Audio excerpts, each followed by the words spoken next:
I'm just not there yet. I just told you that I've got problems with certain things. I have problems with things that will fuck shit up. Alcoholism, everything that I have will fuck it up. Porn addiction, everything that I got right now will fuck it up. And I know this. Yeah, yeah, yeah. I don't want you to lose for me. You'll be my latest victim. Why would you wanna do that for me? Why you wanna do that? I said, mirror, mirror on the wall, all of a sudden wanna call. Felix, what I want to do is I want you to breathe in, breathe out. Breathe in, breathe out. Breathe in, breathe out. Name. Chef Buddha, Where you from, Chef? the producer. I'm from Marietta, Georgia, by way of Boston. What's your occupation? Studio owner, music producer. Favorite producer? Favorite producer? Mm-hmm. Kanye. Let's reflect. When you look in the mirror, what do you see? Now, before you speak, give this 10 seconds. I see a father. I see a husband. Um, I see a giver of the community. To the person who doesn't know at all who Chef Buddha is, who is he? A man that was blessed. Elaborate. I mean, where I'm at now, never thought I'd be here. Probably shouldn't have been here. But because of God, I'm here. I'm blessed. I really don't know who else to give the credit to other than the man upstairs. Now, when you look in the mirror, what do you see that others might overlook? Well, first off, good looks. And that's the first thing I see when I look in the mirror. Um, but after that, because that's been overlooked too. There's a whole nother story. But after that,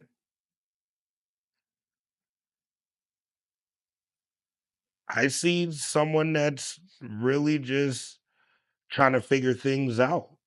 Like I said, I was kind of thrown in the water with sharks, and I'm just kind of trying to figure things out. And that's all. That's what I see is someone that who wants to make things work, trying to figure it out and trying to make things work.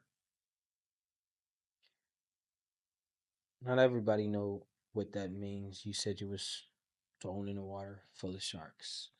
What are you referring to? I'm referring to the fact that um before the studio, before the clothes, before the money, I was just the guy working at multiple restaurants, living from couch to couch. And I at one point in my life, I was pretty content with what my life was gonna be. And all of a sudden my life changed and I had to figure things out. I never was expecting these type of things.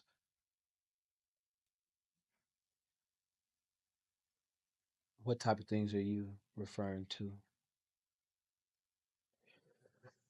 Well, we can just get into it. I can't necessarily say how, but I went from someone that was living in his car, as I said earlier, bouncing from couch to couch, and some people would want me to say I found a couch. I don't really know what that means, but I found a place to stay where it was permanent, but it was on a couch. Um, but then I kind of touched a decent amount of money. Um, and that's why I just say I was blessed because, I always tell people one of the questions that's always asked, well, how did you do this? How did you get this building? How did you do X, Y, and Z? And, I always tell people, please understand, I didn't get it out of the mud. It wasn't like, I was struggling and then I worked my way up to where I am. I was struggling and got blessed. And I just kind of made the right moves to put me into the situation that I'm at now. There are impactful people in your life. Your parents, how impactful were they? Um, Very much so. I'm gonna be honest with you. I didn't understand how impactful they were until I kind of grew up. But my dad, I mean, he was everything, and my mom, she was the same way. Um, but I didn't realize the type of parents that I had until I got much, much older. Being adopted, I just didn't really understand what it took for them as parents, you know, f- um, to really care for me. That's a that's a that's a big deal, because when it comes to adoptions, I don't know everybody's scenario, but number one, I was picked between three other kids. I was chosen. And number two, it's not a cheap thing to adopt. And I'm not saying that money was put into it, but just as I get older, I realize like, dang, y'all paid almost 60 grand to adopt me, and all these problems that I gave you all, you guys could have easily, sent me back like a broken product and said, we don't want him, we want another one, and they chose not to. So as I get older, I really realize how impactful and um, just how important my parents were in my life. You speak on how you were adopted. Do you know your actual biological parents? So I actually just met my biological mom in 2019. I don't know yet about my father. I'm not going to say on camera the talks of who my father might be, but we are in the process of looking for my dad as well. So, with finding your mother, I'm sure you found other family members, or have you not? Yeah, come to find out, I have a big family on my biological side. My mom was one of 10. So I have nine uncles and aunts. And then from that, I have like 32 cousins. But on the biological side, for sibling wise, I have two brothers and a sister. So I just found out, last year, in 2023, that I have two brothers and a sister. Does all of that affect you in any way today? Yeah.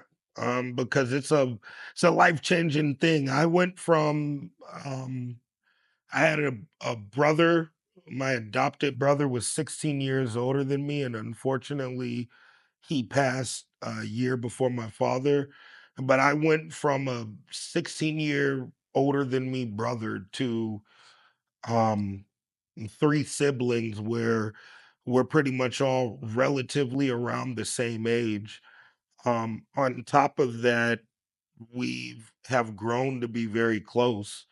So that just kind of changes my life. I went from kind of feeling and living like an only child because you gotta understand when I was 2, my brother was 16 to where now I got or my brother was 18, I'm sorry, to where now I got a whole bunch of siblings and I'm learning through them like there's efforts that has to be put in place. um I didn't have to do that with my brother just because of our age difference.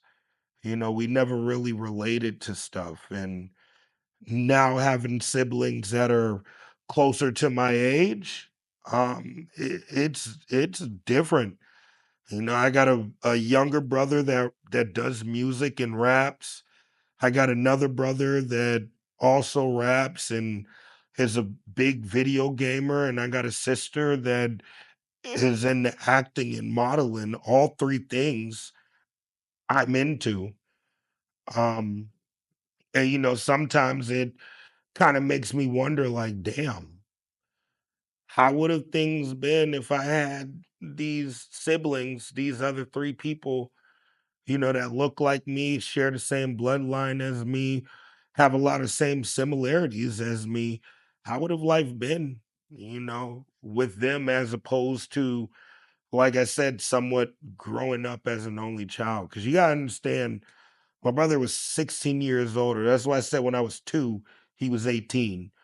By the time I was 5, he was at the house. So I kind of grew up an only child.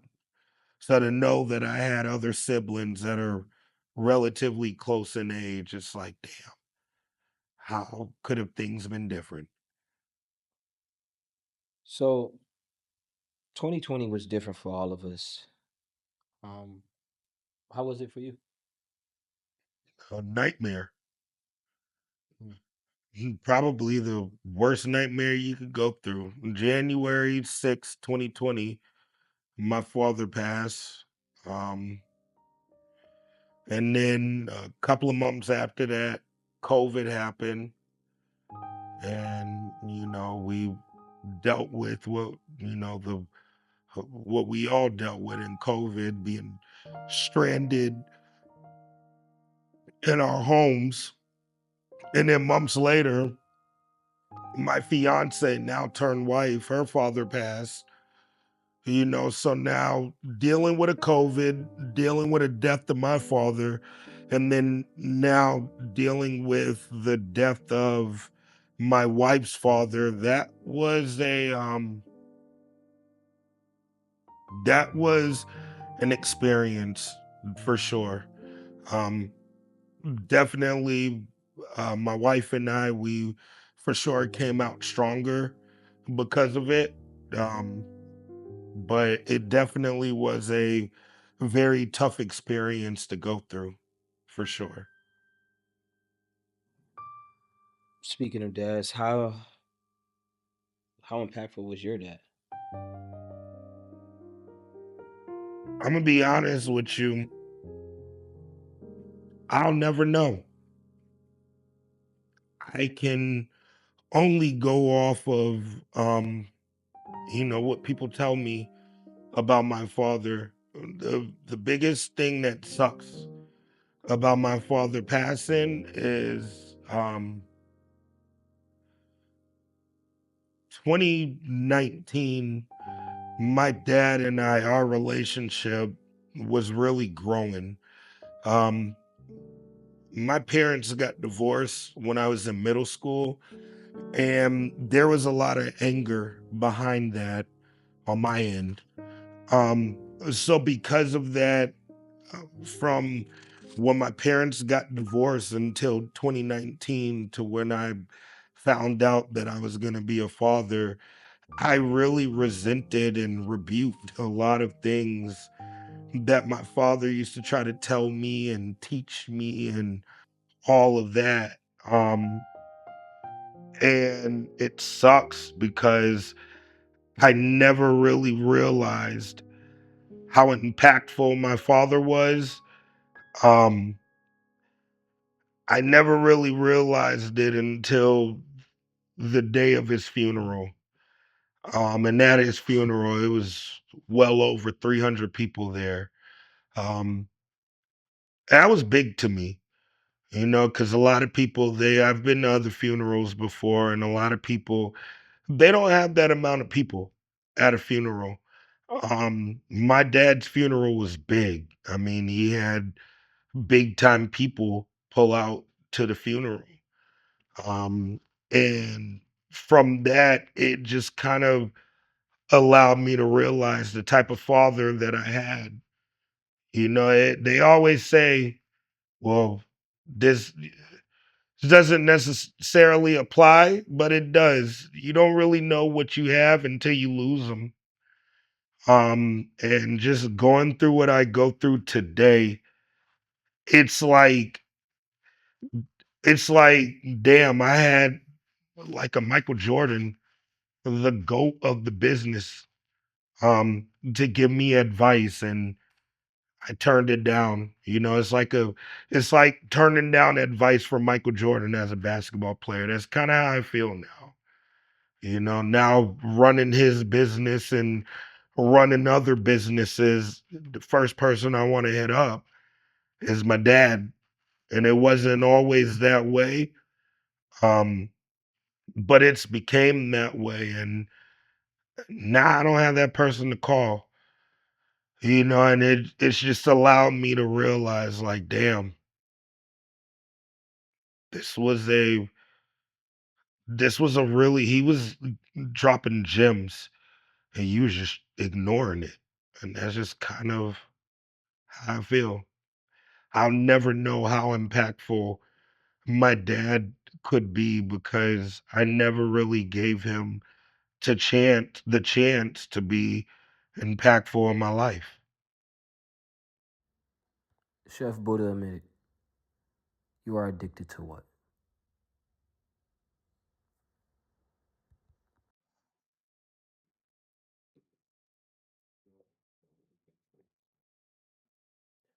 Hi, my name is Chef Buddha. I'm addicted to alcohol, marijuana, and porn. How do you feel? About being addicted to those things, um, I think it's something that a lot of us go through. I think it's something that um affects my career. I think it's something that affects me being a father. I think it's something that affects me being a husband. Let's talk about a turning point. Let's talk about a moment when everything turned around. When you said, I'm Chef Buddha, I'm the one. We're not there. If I'm be honest with you, um, looking within myself, I'm not there. I may make it seem like I'm there. A lot of people think that I'm there, and I'm gonna be honest with you. The biggest mask that I could put on is this building, because people see this building, and I mean, this is people that don't have it and that do have it, and they see this building and they look at me as if I'm just this person that's got it put together. And as I stated earlier, I was blessed with this. So reflecting, I'm not there yet. Um, I think that the people around me, um, just when I have certain people, kind of like Dave, um, and when certain things happen, and you know, I'm just not there yet. I just told you that I've got problems with certain things. I have problems with things that will fuck shit up. Alcoholism, everything that I have will fuck it up.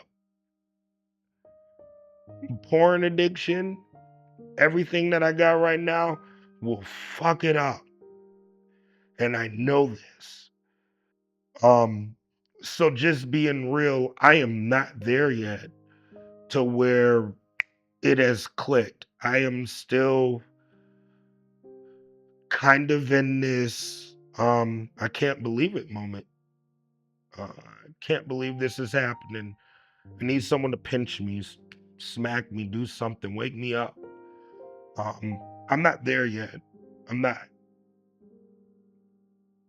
And that's just being real. Since I'm looking at myself in the mirror, that's being very real. I'm not there yet. Hmm. If I was there, all of its studios would be in a much better situation. Um, all of its studios would be in a much different part. But I know and I realize it starts with me, and it hasn't clicked yet. It hasn't. Let's name drop. Name somebody that pushes you, maybe a mentor, creative, somebody that gets you back on track. Well, right off the bat, obviously my wife Morgan, my daughter Avery. Um, but deeper than that, uh, it's definitely Dave Legend. He pushes me. He's always real with me. He's always real with me. His cousin Will, that's another one. When Will when Will talks, I've always joke with him, but when Will talks and it's real talk, I really listen because he doesn't necessarily do that type of shit. Um, my best friend Adam, my best friend Marcoris, my best friend Jordan. Um, those are people that really push me. I'm not gonna say mentors. Um, if we want to get into mentors, then it would probably be my coach Wilkes. That was my coach from middle school days. Um, and my mommy. You know, always like always my mommy always is that's my mommy. What are some sacrifices that you make that nobody knows about? Family time and money. This is this is not easy being an owner. I- it's not easy um being someone that people look up to. And because of that I sacrifice family time sometimes. And that sucks because I do sometimes want to be there for my daughter and my wife. Um, but I can't always do that. And money, most people say it, and now I'm understanding that you got to spend money to make money. And especially being in the content musical world, you got to sacrifice money in hopes that there's a bigger return in the future. Speaking of your wife, your kids, is that the reason why you do what you do, or is that the motivation? I don't want to get excoriated or chastised when I say this, but it's not. That's most people. Most people, eh, and as it should. But it's like I told you all earlier. I was blessed because of the passing of my father. This building was given to me from my dad. So normally, yes, it would be because of my wife and child, but it's not. I do this because I want to honor my father. I want to honor, most people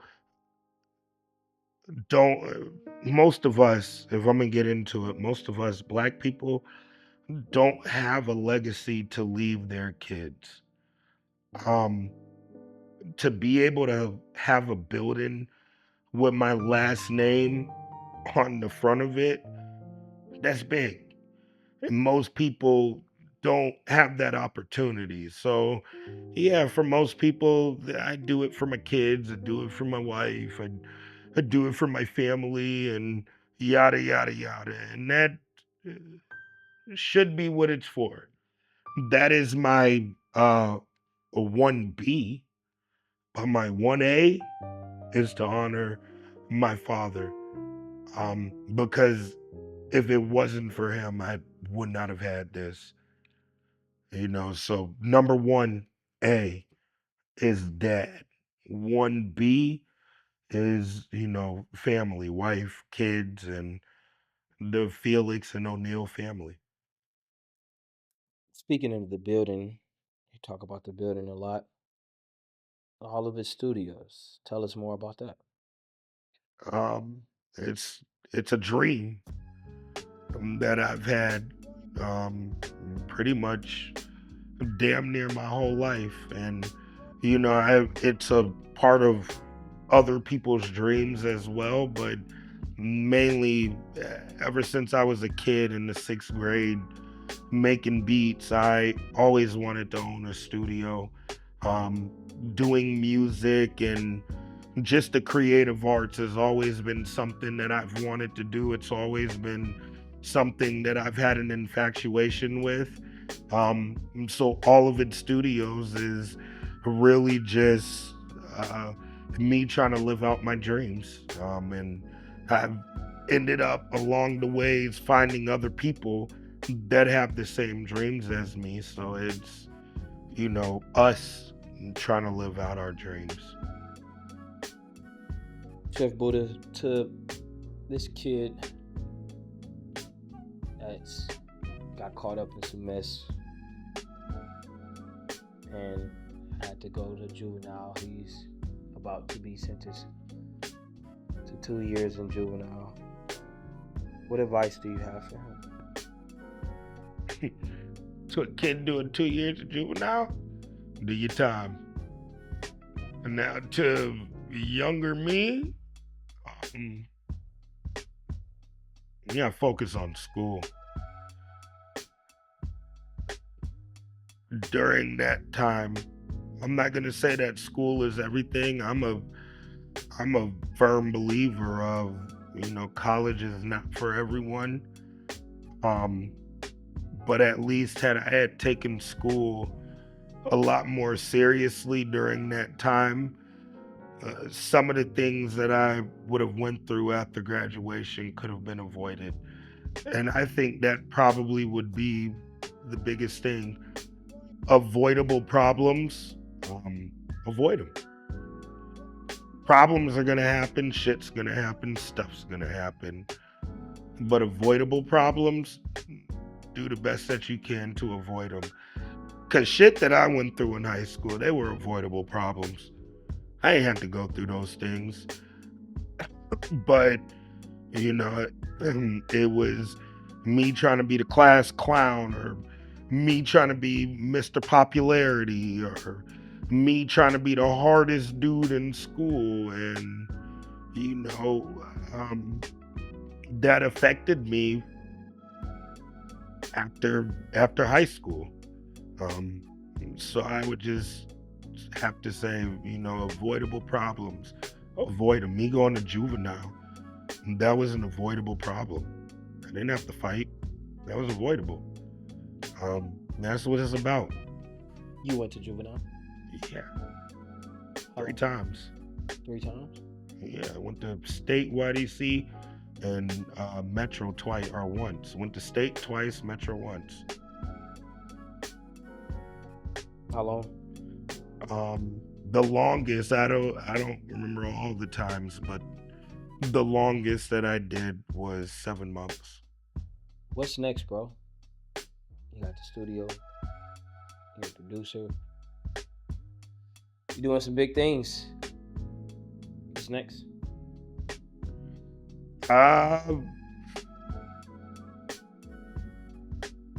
Honestly, next is I got the team. I got the people that I want around me. The next is to take over the world. That's really what it is. We've got everything in this building. Now the next stop is to take over the fucking world. I don't know what that is. That could be music, it could be acting, but the next thing to do is to fucking take over the fucking world. I'm gonna be honest with you. The more I say it, there's gonna be way more fucks. You fucking take over the motherfucking fucking world, you motherfucker. Motherfucker, fucking take over the motherfucking world. Motherfucker. Well, fucking fuck the world and take it over, motherfucker. And that's the next one. Anything you want to talk about, express that we haven't addressed yet?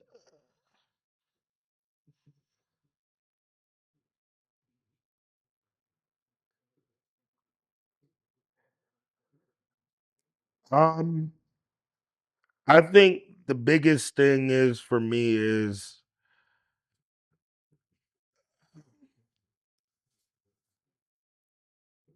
all I want to do